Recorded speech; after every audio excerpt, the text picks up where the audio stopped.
աշխարհում տեղի ունեցող այս գործընթացների հետևանքով այս իշխանությունները մնացել են լրիվ անտեր աշխարհաքաղաքական առումով եւ փորձում են հիմա նորից ռուսների հետ սիլիբիլյանեն։ Դա նկատվում է նաեւ արևմտյան ուժերի ռեակցիայից այստեղ, որոնք երկար ժամանակ այս իշխանության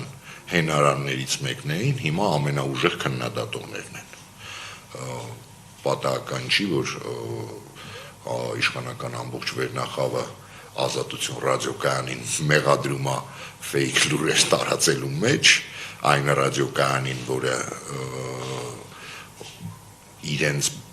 իշխանության բերելու ընթացքում 24/7 ռեժիմով լուսաբանում էր այս իշխանություններին, ես նայում եմ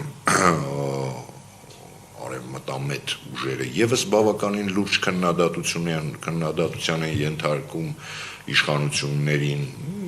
այդ երևում է, որ իշխանությունները որոշել են կրկին ընկնել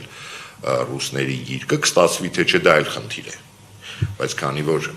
փորձեցին տարբեր տեղեր, ենթադրում եմ, որ բոլոր տեղերից ստացան կամ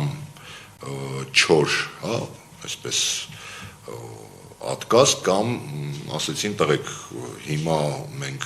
ծանր վիճակում ենք, գնացեք ձեր գլխի ճարը տեսեք։